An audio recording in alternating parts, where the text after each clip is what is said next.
એવું કે મારે 10 વર્ષ 12 વર્ષની લોહીની તકલીફ હતી, મારે મસાની તકલીફ લોહીની. પછી એના દવા લેવાથી વધારે મને આમ જોલી ટીકડાથી લોહી પડતું હતું. તે પછી 5-2 ફેર પડી ગયો હતો. વળી પાછો 5 વર્ષ પછી પાછો મને લોહીનો કાર્યવાહી લોહી પાછું પડવા મળ્યું. એક ટપ લોહી મને પડવા મળ્યું.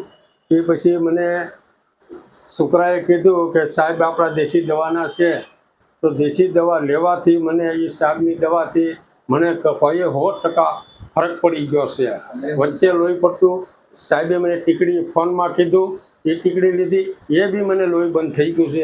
અત્યારે હું હાલતો ચાલતો થઈ ગયો છું. તો દેશી દવાથી મને કાંઈ બી મને તકલીફ શરીરમાં નહીં, હાલવામાં નહીં.